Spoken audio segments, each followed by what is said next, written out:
Very good evening to all of you. मैं आराधना अग्रवाल आप लोगों के सामने सक्सेस मंत्रा पार्ट 3 लेकर आई हूँ।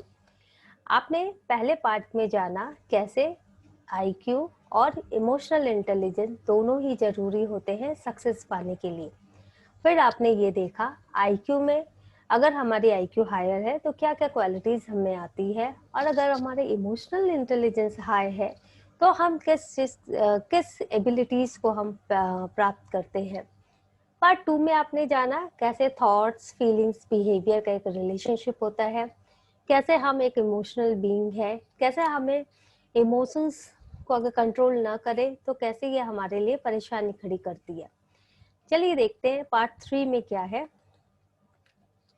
सबसे पहले मैं आपको बताना चाहूंगी कि लो ईक्यू जिनका होता है उनके लक्षण क्या होते हैं। साइंस ऑफ लो ईक्यू यानी इमोशनल इंटेलिजेंस। सबसे पहले उनकी अटेंशन काफी पुअर रहती है। वो किसी भी चीज में अपना 100% फोकस नहीं दे पाते हैं। सेकेंडली, उनका पेशेंस लेवल बहुत लो रहता है। वो थोड़ी सी परेशानी आते ही गिव अप कर देते हैं, चिड़चिड़े हो जाते हैं, एंग्री हो जाते हैं, और उनमें धैर्य की कमी बहुत बहुत ज्यादा रहती है। धैर्य की कमी, less ability of emotion control.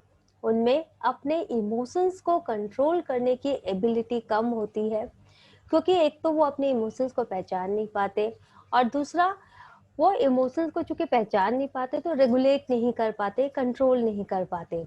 इसीलिए जिनकी इमोशनल इंटेलिजेंस लो रहती है वो बहुत ही उनकी इमोशनल आउटबर्स्ट उनका काफी रहता है। बीइंग आर्ग्यूमेंटेटिव, जब वो किसी उलझन में पड़ते हैं या जब किसी वो मुश्किल की घड़ी में आते हैं तो वो आर्ग्यूमेंटेटिव हो जाते हैं, वो तर्क वितर्क करने लग जाते हैं। वो सोचते हैं कि अपने गलत तर्कों से वो जीत जाएंगे, लेकिन इस तरह तर्क वितर्क करके उन्हें और भी ज्यादा स्ट्रेस होता है और वो और भी ज्यादा नाराज होते हैं तथा अपने जो जीवन है उसको बहुत ही सैड बना लेते हैं। ब्लेमिंग अदर्स, जिनकी इमोशनल इंटेलिजेंस कम होती है वो दूसरों को ब्लेम करना ज्यादा पसंद करते हैं। वो खुद की गलती नहीं स्वीकारते। वो अगर कोई उन्हें उनकी गलती बताता है तो वो आर्गुमेंटेटिव हो जाते हैं, वो डिफेंसिव हो जाते हैं और दूसरों पर ब्लेम करते हैं। इमोशनल आउटबर्स्ट, वो बहुत जल्दी उनमें भावनाओं का एक तूफान उनके अंदर रहता है और वो बर्स्ट हो जाता है। वो हर समय बहुत ज्यादा वो वायलेंट हो जाते हैं, बहुत ज्यादा एंग्री होते हैं, उनके उनके बहुत ज्यादा या तो सैड हो जाते हैं या लोनली हो जाते हैं। तो उनका जो इमोशनल आउटबर्स्ट होता है वो बहुत बहुत ज्यादा रहता है, अनकंट्रोल्ड रहता है। यहाँ देखिए ये दो बच्चियों के बीच में ये गुड़िया है, दोनों एक ही समय में गुड़िया से खेलना चाहती है। इसके लिए दोनों झगड़ा कर रही है, दोनों में पेशेंस की कमी है। दोनों ये तय नहीं कर पा रही है कि किस समय वो गुड़िया से खेले। ये गुड़िया कुछ भी हो सकती है, कोई पोजीशन हो सकता है, कोई पदवी हो सकती है, कोई प्रोजेक्ट हो सकता है, कोई कोई आपकी डिजायर हो सकती है, कोई आपका कंपटीटर हो सकता है जिसके साथ आपको सामंजस्य बैठाना है, लेकिन आप उसके साथ झगड़ रहे हो क्योंकि आप में वो काबिलियत नहीं है कि आप इमोशनली इंटेलिजेंट पर्सन की तरह मामले को सुलझाओ या हैंडल करो। यहाँ देखिए फ्लावर बस गिर गया है, किसी एक ने गिराया है, लेकिन एक दूसरे को वो ब्लेम किए जा रहे हैं। तो इस तरह से ब्लेमिंग गेम खेलने वाले कभी भी इमोशनली इंटेलिजेंट नहीं कहलाते हैं ना। तो डेफिनेशन क्या है इमोशनल इंटेलिजेंस का? पीटर सेल्वॉय और जॉन मेयर ने इमोशनल इंटेलिजेंस की जो डेफिनेशन हमें दी है वो है, it is the ability to monitor one's own and other people's emotions. Emotional intelligence भावनात्मक बुद्धिमत्ता क्या है? अपने इमोशंस को और दूसरों के इमोशंस को मॉनिटर करना, मतलब उसको देखना परखना। तो डिस्क्रिमिनेट बिटवीन डिफरेंट इमोशंस, कई तरह के इमोशंस के बीच में जो जो अंतर है उसे समझना। एंड लेबल देम अप्रोप्रिएटली, उनको सही तरीके से लेबल देना, नाम देना, रिकॉग्नाइज करना, आइडेंटिफाई करना। And to use emotional information to guide thinking and behaviour, और जो इमोशनल इंफॉर्मेशन निकल कर आती है after labelling it, after discriminating it, तो उससे अपने थिंकिंग एंड बिहेवियर को गाइड करना या उसके अनुरूप अपने बिहेवियर को और थिंकिंग को परखना या उसे यूज करना। तो क्यों ईआई नीडेड है? इसीलिए इमोशनल इंटेलिजेंस हमें इसलिए चाहिए ताकि हम कॉम्प्लेक्स प्रॉब्लम्स को सॉल्व कर सके। कॉम्प्लेक्स प्रॉब्लम्स घर की हो सकती है, देश की हो सकती है, समाज की हो सकती है, आपके कार्यस्थल की हो सकती है। बहुत ही जटिल प्रॉब्लम जो मैथ्स या फिजिक्स या केमिस्ट्री की नहीं बल्कि जीवन की जटिल प्रॉब्लम, इन्हें आप सॉल्व कर सकते हैं इमोशनली इंटेलिजेंट बन के। टू मेक टफ डिसीजन, बहुत ही कठिन निर्णय लेना, क्या करना चाहिए। ये टफ डिसीजन बहुत बार होता है कि हमें ऐसी राह चुननी पड़ती है जिसमें हम अकेले हो जाते हैं, लेकिन बाद में वो राह हमारे लिए सटीक राह होती है। परंतु जब चुनने का समय आता है तो उस समय अगर हम में मेंटल टफनेस नहीं हो तो हम वो डिसीजन ले ही नहीं पाएंगे। तो अपने करियर को लेकर, अपने गोल को लेकर अगर आपको कोई डिसीजन लेना है तो वो टफ डिसीजन अगर होता है तो इसके लिए इमोशनल इंटेलिजेंट बनना बहुत जरूरी है। तो रिलीव स्ट्रेस, यानी आपके का जो तनाव है उससे आप दूर होते हो। कैसे? क्योंकि जो स्ट्रेस है वो इसलिए आता है क्योंकि हम कंफ्यूज रहते हैं, हमारे पास सोल्यूशन नहीं रहता। लेकिन जो इमोशनली इंटेलिजेंट होते हैं उनके पास सोल्यूशन रहता है, तो इसके लिए वो स्ट्रेस फ्री रहते हैं। टू कम्युनिकेट इफेक्टिवली, हम एक सोशल बीइंग है, हम समाज में रहते हैं, समाज के लोगों के साथ हमारा उठना बैठना रहता है। तो इसीलिए हमें क्या होता है, कम्युनिकेट करना आना चाहिए इफेक्टिवली। दो तरह की कम्युनिकेशन होती है, वर्बल जो हम मुंह से बोलते हैं और नॉन वर्बल जो हमें हम हाव भाव से जो जताते हैं।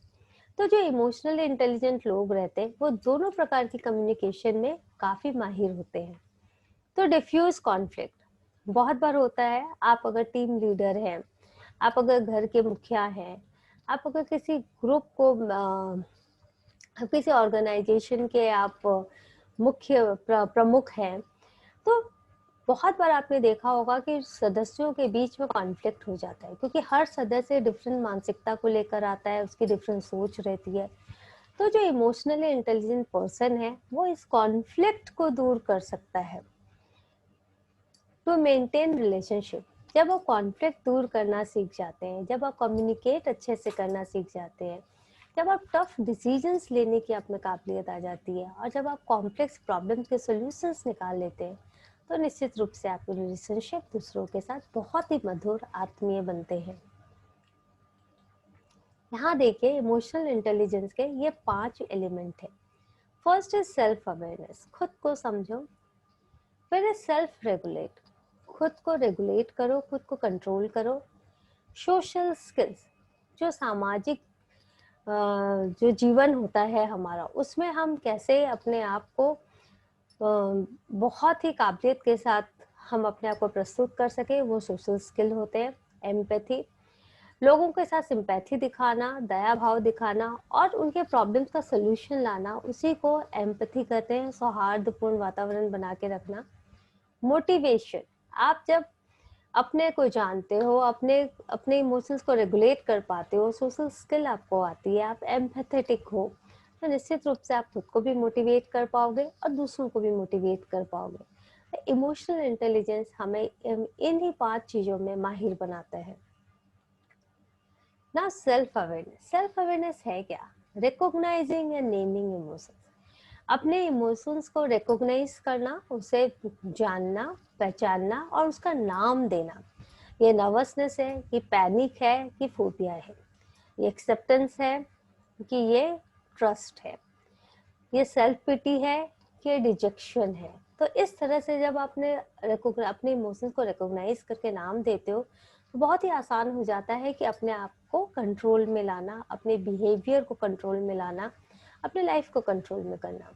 Understanding the cause of emotions, आप बहुत बार ऐसा होता है कि हमें जो अगर गुस्सा आ रहा है तो हमें कारण ही नहीं पता, अगर हम बहुत ही दुखी हो रहे हैं तो हमें सही कारण ही नहीं पता। कारण कभी कभी बहुत छोटा सा होता है, जो अगर उस सही कारण को हम जान जाए तो हमें खुद पर हंसी आएगी कि इसके लिए हम इतना परेशान हो रहे थे। फॉर एग्जाम्पल, कभी कभी ऐसा होता है कि रात को आपकी नींद पूरी नहीं होती, सुबह आप में चिड़चिड़ापन रहता है, लोग आपसे अच्छे से बात करते हैं, आप उन्हें थोड़ा चिढ़ के आप जवाब देते हो। धीरे धीरे क्या होता है, लोग दिन भर में समझ जाते हैं कि आज आपका मूड अच्छा नहीं है, लोग आपसे बात करना बंद कर देते हैं, कतराने लगते हैं। अगर आपको वो इमोशन का कॉज पता है कि नींद अच्छी नहीं हुई इसीलिए ये हुआ, तो आप क्या करोगे, आप थोड़ी देर बाद एक आधे घंटे की नींद ले लोगे, जिसे हम पावर नैप कहते हैं, और उसके बाद आपका बिहेवियर भी सही हो जाएगा और घर में शांति भी बनी रहेगी या कार्यस्थल में आपकी शांति बनी रहेगी। तो जब आप अंडरस्टैंड करते हो कि इमोशन का कारण क्या है, तभी आप उसका सोल्यूशन आप निकाल सकते हो, उसको रेगुलेट कर सकते हो और अपने बिहेवियर को चेंज कर सकते हो। मैनेजिंग इमोशंस एंड बिहेवियर, आपने कारण जान लिया तो आपको पता चला कि इस कारण से ये इमोशनल आउटबर्स्ट हो रहा है, तो आपने उस कारण का एक सॉल्यूशन लिया, निकाला, और इस तरह से आपने अपने इमोशन को मैनेज किया और इसी तरह से आपने अपने बिहेवियर को भी मैनेज किया। नाउ सेल्फ अवेयरनेस है क्या? Self awareness having an accurate view of one self, अपने प्रति सटीक जानकारी लेना, बिल्कुल एक्यूरेट, ना कम ना ज्यादा, एक्यूरेट एकदम, जो कि आप ही ले सकते हो अपने बारे में सटीक जानकारी। इसमें देखिए, आइडेंटिफाइंग इंटरेस्ट एंड टैलेंट्स, आपके जो इंटरेस्ट है, आपको जिनमें रुचि है, आपका जो टैलेंट है, वो आपको आइडेंटिफाई करना है। लोग आपकी मदद कर सकते हैं, बट आपको किस में इंटरेस्ट है, आपका कहाँ पे रुझान है, वो आपको पहले पता होना चाहिए। यूजिंग पॉजिटिव थिंकिंग स्किल, अगर कोई आपको आपको आपकी कमियां बता रहा है, यदि कोई आपको डिमोटिवेट करना है, तो आपको अपने पॉजिटिव थिंकिंग स्किल का पता होना चाहिए कि आप कितना पॉजिटिव सोच सकते हो, आप कैसे नेगेटिव सिचुएशन में पॉजिटिव बनकर सिचुएशन को हैंडल कर सकते हो।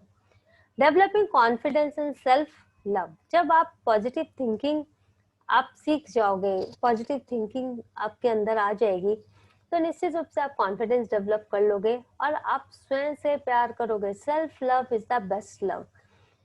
Now striving for self improvement, जब आप खुद से प्यार करना सीख जाओगे तो आप हर दिन खुद को बेहतर बनाने की कोशिश करोगे। आपका यही मन करेगा कि how can I be better than yesterday. तो जैसे आप खुद को थोड़ा सा बेहतर बनाओगे, तो ये जो सेल्फ इम्प्रूवमेंट की जो आपका प्रयास है, वो निश्चित रूप से आपको सक्सेसफुल बनाएगा। Recognising dreams and hopes for the future, आपने अपने आप को हर दिन इम्प्रूव किया और इस तरह से आपने अपने ड्रीम्स को रिकॉग्नाइज किया। ड्रीम्स जो आप बचपन से चाहते हो, सपना जो आपके आंखों में तैरता, और वो जो होप है, जो उम्मीद है कि आप भविष्य में इस सपने को पूरा करोगे, ये तभी हो सकता है जब आप अपने आप को जान पाते हो, आपकी कमियां, आपके स्ट्रॉन्ग पॉइंट्स, ये सब आपको खुद से जानना रहता है। डेवलपिंग ए ग्रोथ माइंडसेट, आपका जो माइंडसेट होना चाहिए, आपकी जो मानसिकता होनी चाहिए, वो डेवलपिंग होनी चाहिए, विकसित होते रहने वाली होनी चाहिए। हर दिन नया सीखना, हर दिन नया कुछ करना, अपने आप को बेटर बनाना। तो इस तरह से जो डेवलपिंग जो आपका जो माइंडसेट है, वो अगर डेवलपिंग रहेगा, ग्रोथ ओरिएंटेड रहेगा, तो ही आप सक्सेसफुल होंगे। Understanding own strength and challenges, अगर कोई चैलेंज आपके सामने आया है, तो आपको ये तय करना है कि आपकी खुद की कितनी स्ट्रेंथ है और कितना आपको स्ट्रेंथ और गैदर करना है उस चैलेंज को ओवरकम करने के लिए। तो आपको अपनी स्ट्रेंथ पर और उस चैलेंज पर दोनों की अंडरस्टैंडिंग होनी चाहिए, तभी आप सफल व्यक्ति बन पाओगे।